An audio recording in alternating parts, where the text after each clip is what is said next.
87 missed calls.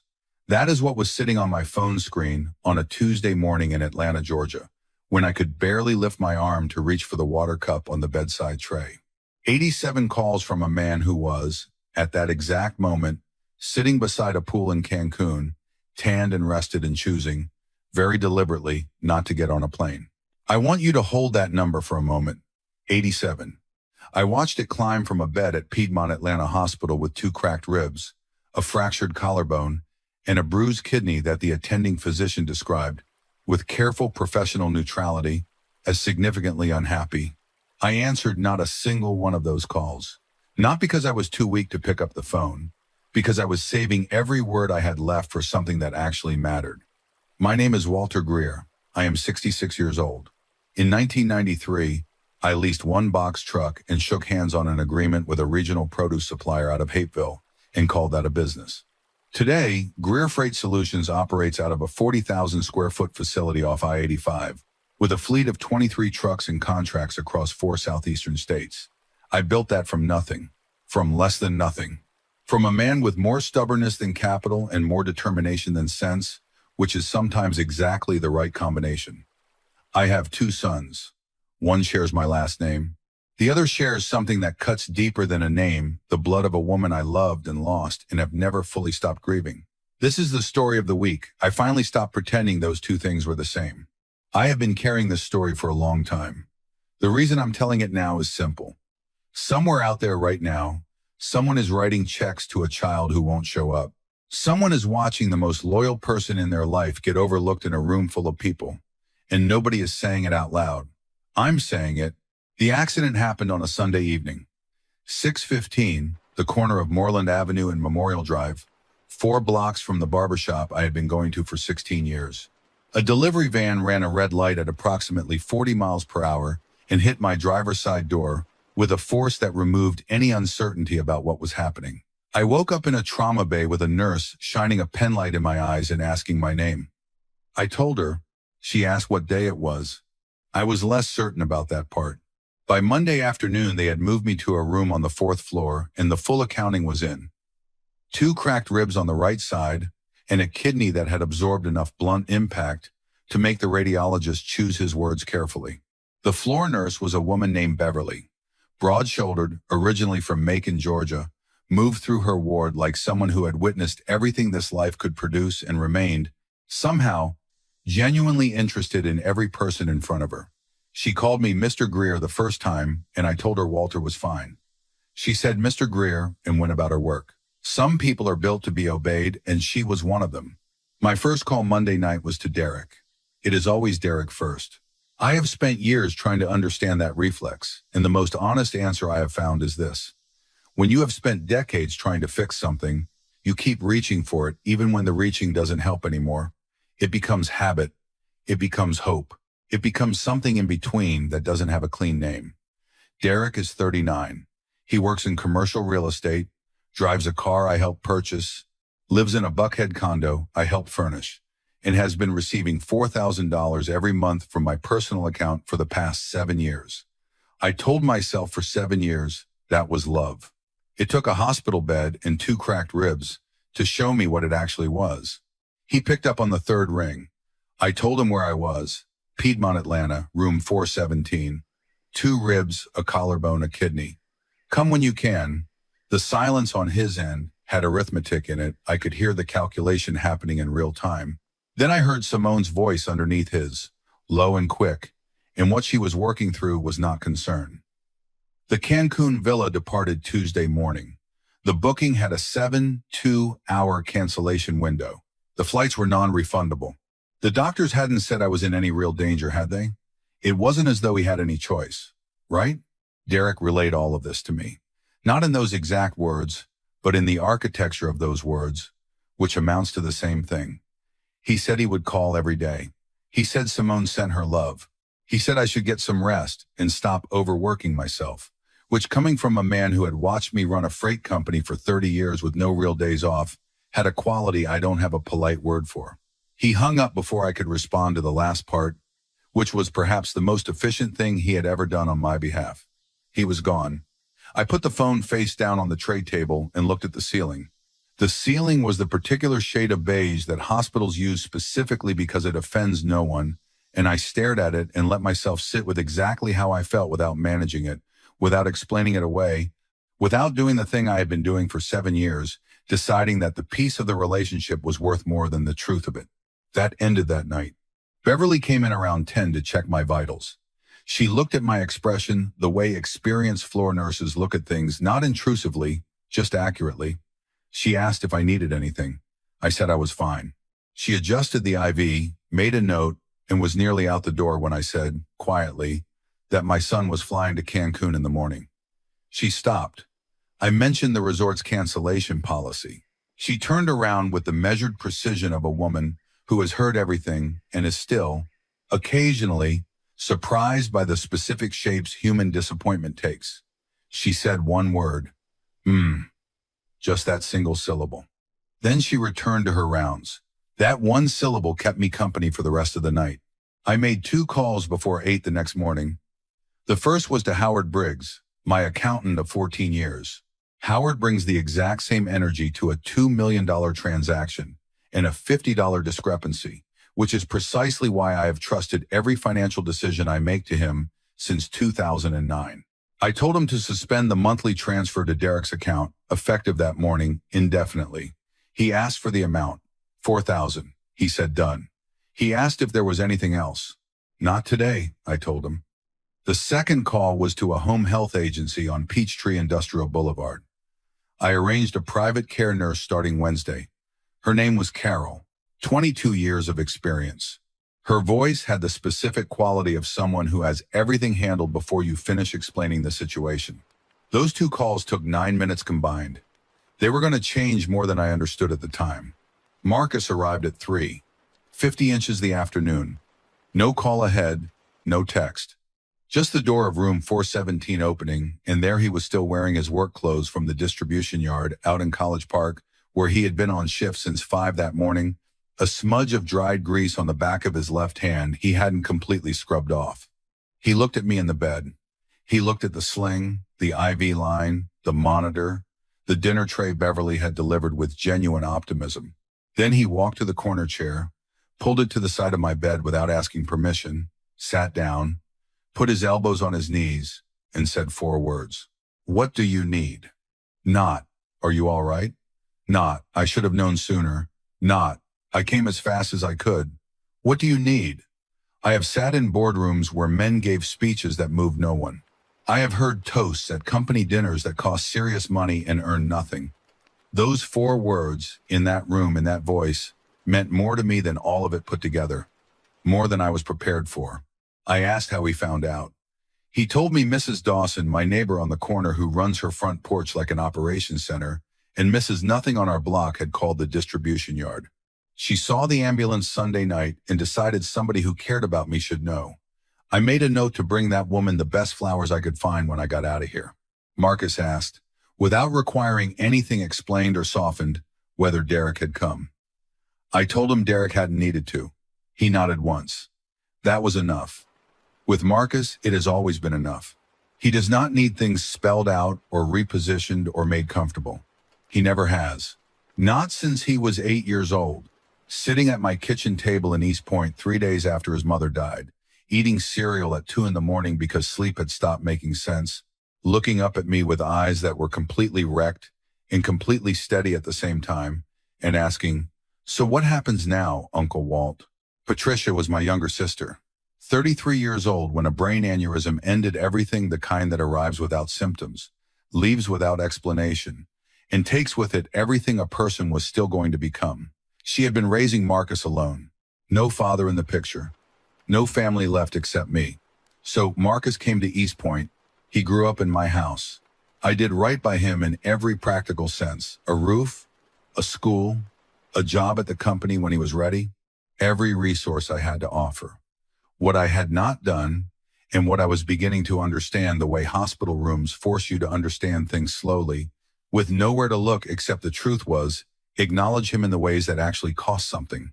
I had never told Derek I intended to leave Marcus anything. I told myself it was about keeping the peace, not complicating holidays, not stirring things up. I had believed that story long enough that it had started to feel true. It stopped feeling true when Marcus came back from the hospital cafeteria with food that didn't have onions in it, because he has known since he was 11 that I cannot tolerate onions and has never once needed reminding. I had to turn toward the window. The Atlanta skyline was going gray in the late afternoon. 66 years old, 30 years of building something real. 2 sons, 30 years of making sure the wrong one never felt like an afterthought, while the right one just quietly went to find me dinner without being asked. My phone lit up on the tray table. I turned it face down and thought about a will that was 15 years old and the considerable distance between what a man is handed and what a man earns. Honestly, if that had been me in Marcus's position, showing up year after year in rooms where nothing was ever formally acknowledged, doing the work without the title, being present without the credit, I don't know if I would have stayed. I want to be honest with you about that. Most people don't stay. Marcus stayed because that is who he is. And I had been slow to honor it, too slow. Wednesday arrived with fog sitting low over the city the way it does in Atlanta in November, burning off reluctantly. The ribs still registered every breath as a negotiation.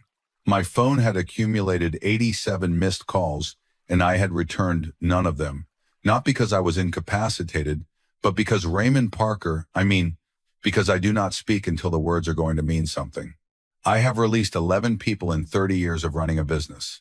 Each one received exactly the sentence they needed. I was keeping everything I had left for Friday. Carol arrived at 8 sharp.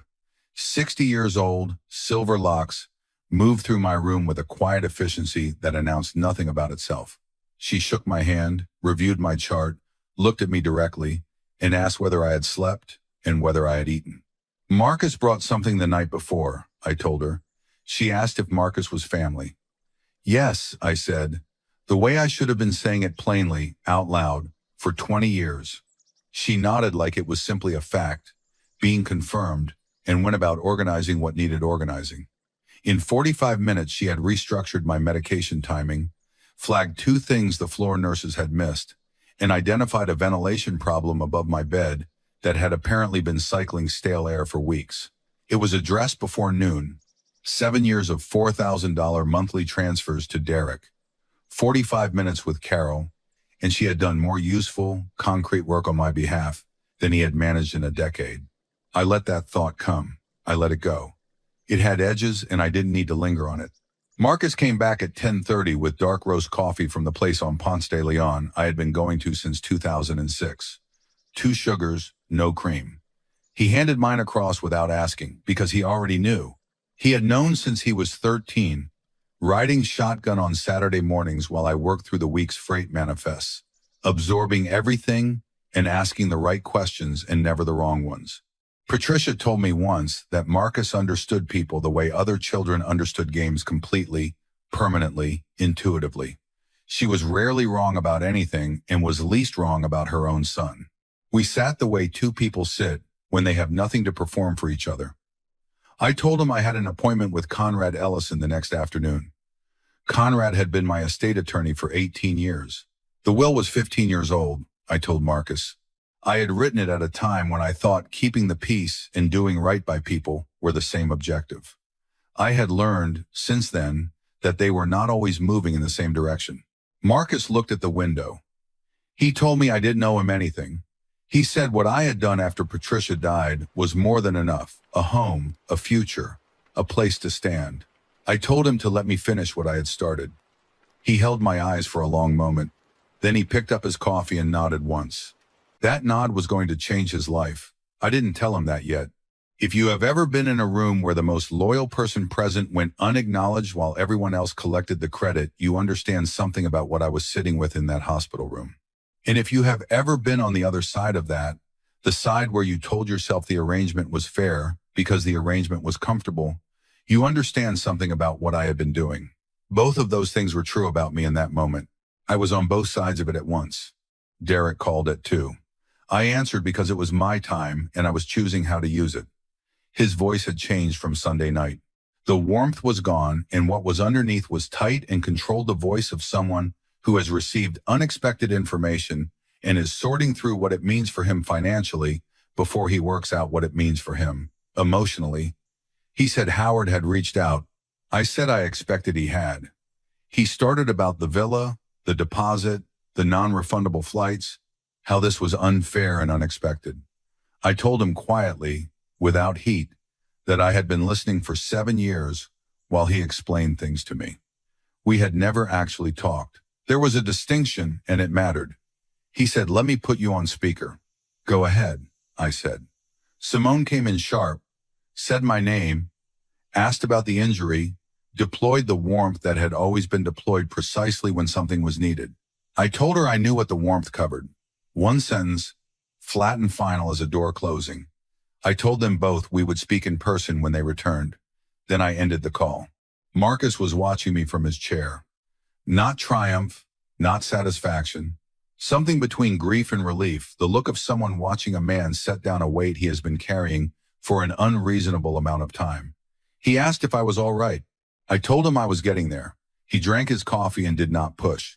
He never pushed. He just stayed. And I have been around enough to know that staying, sometimes, is the entire thing. Thursday, he was at the door at 7:30 on the mark, in his work jacket, keys in hand. He helped me with my jacket, listened to Carol run through the care instructions without writing a single word down, and memorized every item, signed the release paperwork, and walked me to the elevator the way you walk beside someone you have been responsible for their entire life, because in every way that actually mattered, he had been. The drive to Conrad's office took us through East Point, where I had raised Marcus after Patricia passed, through Midtown, where I had signed my first serious freight contract in 1994, into Buckhead, where Conrad's firm occupied the kind of building that communicates permanence without advertising it. Marcus drove steady and economical, eyes forward. No wasted motion.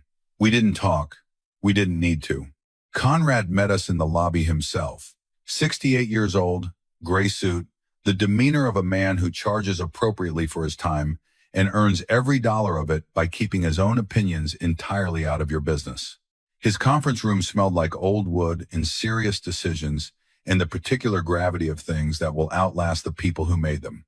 The 15-year-old Will was already laid flat on the table when we walked in, waiting. I asked Conrad if he had reviewed my notes. He said thoroughly. I asked if he had questions. He said none. I said, let's begin. 2 hours, 21 pages, blue ink on paper in a room with no distractions. Greer Freight Solutions, 30 years of brutal negotiations, early mornings before dawn, and one leased truck that became a fleet that became something I am genuinely proud of went to Marcus. 70% controlling interest, effective upon my death or voluntary transfer, with the remaining 30% directed to an after-school literacy program on Cleveland Avenue in East Point, the one where Patricia had volunteered on Thursday evenings. She used to bring Marcus with her when he was small. He would sit in the back corner with a book while she helped kids with their homework. It felt right. It felt exactly like her. Derek received the lake house on Lake Lanier. 3 bedrooms, good dock, assessed at $380,000. A fair accounting for a son who had done enough to qualify as one. And then there was the letter. 1 page. My words, not Conrad's. Written Tuesday night in room 417 with my left hand because my right arm was in the sling. The ventilation unit rattling faintly overhead. Atlanta quiet outside the window. And every sentence I put down costing me something real. I was not cruel in that letter. Cruelty would have been simple. I have never had patience for simple. I told Derek what 7 years of monthly transfers had actually been. Not love. Not generosity in any meaningful sense. Guilt.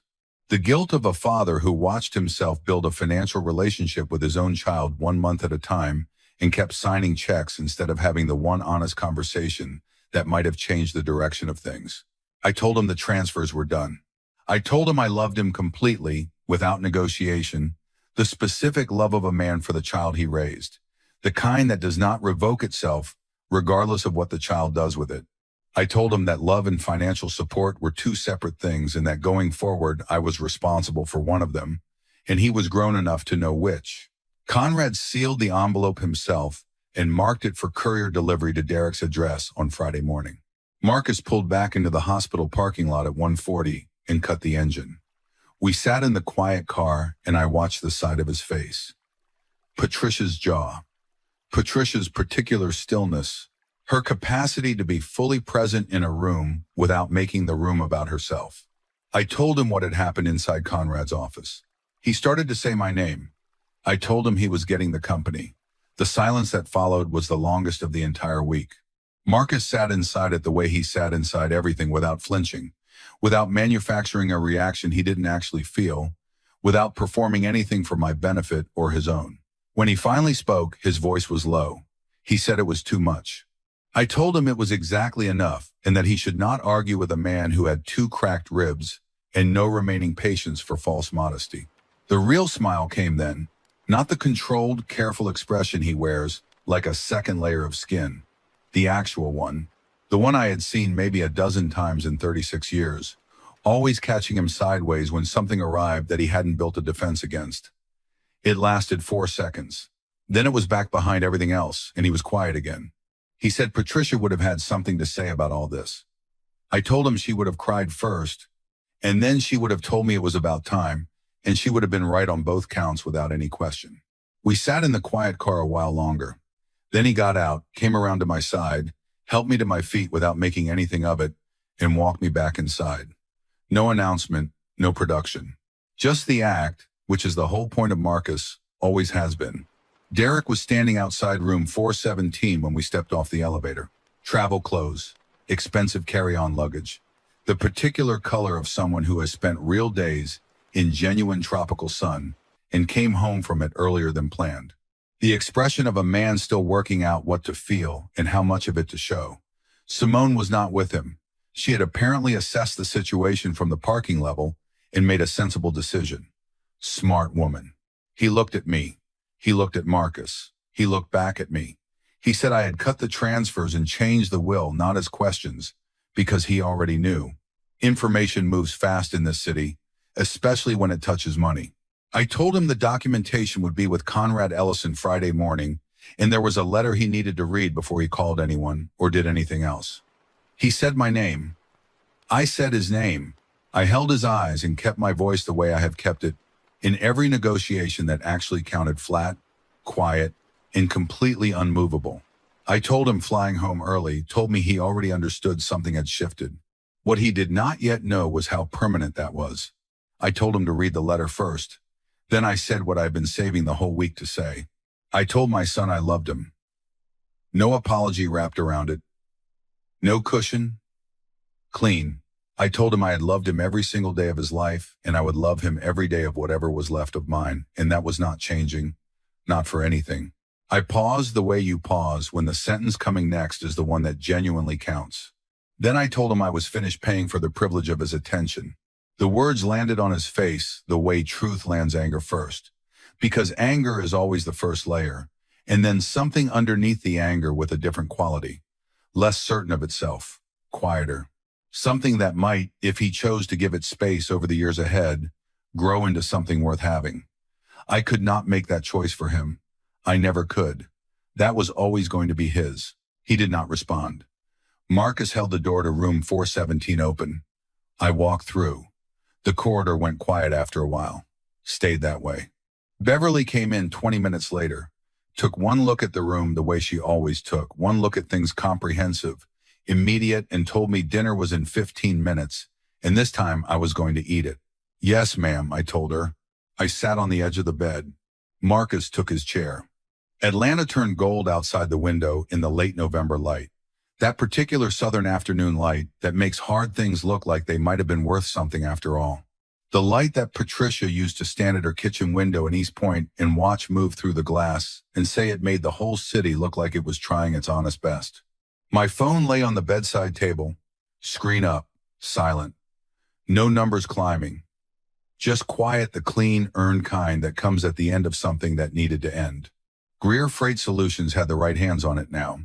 A sealed letter sat in an office on Peachtree Street waiting to be delivered. A lake house on Lake Lanier waited for a son to decide whether what he had been given was worth more or less than what he had chosen to let go. That was his calculation to make. I had done my part of it. Marcus was going to run a 30-year company because that is what happens when a person spends their whole life showing up in rooms where nobody is watching, doing the right thing without an audience, without a strategy, without a running invoice of what they are owed. Not because they expect a return, because that is who they are, because someone built them that way. Patricia built him that way. In some small part of it, I'd like to believe I helped with. What happens when a person lives like that is that eventually what they have earned finds them. It always does. It just takes longer than it should sometimes. And the delay almost always belongs to the people who were supposed to see it sooner. That delay was mine. I owned it. And I fixed it while I still had time to. This story taught me something I should have understood 30 years ago. Loyalty that goes unacknowledged doesn't disappear. It just waits. And the question you should be sitting with tonight, the one I had to face in a hospital bed at 66 with 2 broken ribs and nowhere to hide, is this. Who in your life has been waiting the longest? The mistake most people make is confusing the absence of complaint with the absence of cost. Marcus never complained. Not once. That silence was not contentment. It was character. And I had mistaken it for permission to keep things exactly as they were. If this story stayed with you, I want you to drop a number in the comments right now. Type 1 if you think I made the right call cutting the transfers when I did. Type 2 if you think Derek deserved more time and more conversation before everything changed. Type 3 if you have been the Marcus in someone's story, the one who showed up without being asked and waited longer than you should have had to. I genuinely want to know where you land. And tell me where you're watching from and what time it is there. Because there is something about knowing that people all over the world are sitting with this exact story at this exact moment that makes the telling of it mean something. Have you ever stayed loyal to someone without being asked to? Have you ever looked back and realized the most important person in the room was the one you kept overlooking? This story belongs to both of you. It belonged to me too. If you have not subscribed to this channel yet, please do. Every person who joins is someone who understands that the stories that matter most are the ones that happen in hospital rooms, in quiet cars, in corridors where no one is watching. Those are the ones worth telling. And there are more of them coming. This is a fictional story inspired by real emotional experiences, fully rewritten and reimagined in Atlanta, Georgia to create original content. Any resemblance to real people or events is coincidental.